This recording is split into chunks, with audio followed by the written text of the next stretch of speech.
वाघांची शिकार रोखण्यासाठी मेळघाटाप्रमाणे सर्वच जंगलात विशेष दक्षता पथक नेमण्यात येणार। गणेश नाईक यांचे अधिकाऱ्यांना निर्देश। मागील काही महिन्यात राज्यात 25 वाघांची शिकार। वाघांच्या शिकारीसाठी कुख्यात असलेल्या बहेलिया टोळीचा म्होरक्या अजित राजगोंडाचा संपर्कातील एका कापड व्यापाऱ्याला अटक। प्रवीण कुमार असं अटक करण्यात आलेल्या या व्यापाऱ्याचं नाव।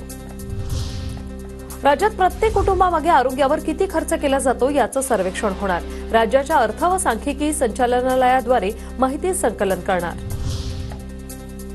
राज्य परिवहन महामंडळाकडून 2640 नवीन बसेसची खरेदी प्रक्रिया सुरू। एसटीच्या ताफ्यातील 10,000 बस भंगारात निघण्याच्या मार्गावर।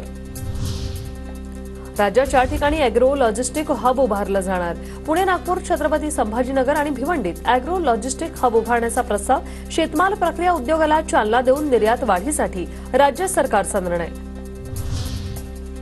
मुंबई उपनगरातील वाढत्या वीज मागणीचा प्रश्न सुटणार। वसई खाडीजवळील उच्च दाबाची विद्युत वाहिनी टाकण्याचा प्रकल्प सार्वजनिक हिताचा।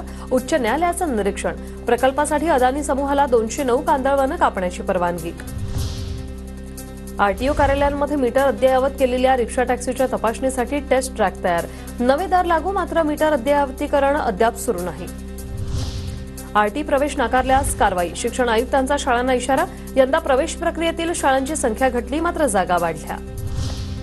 उत्तर प्रदेशमधील प्रयागराजमध्ये महाकुंभमेळ्यात माघी पौर्णिमेनिमित्त आज 5वं पवित्र स्नान।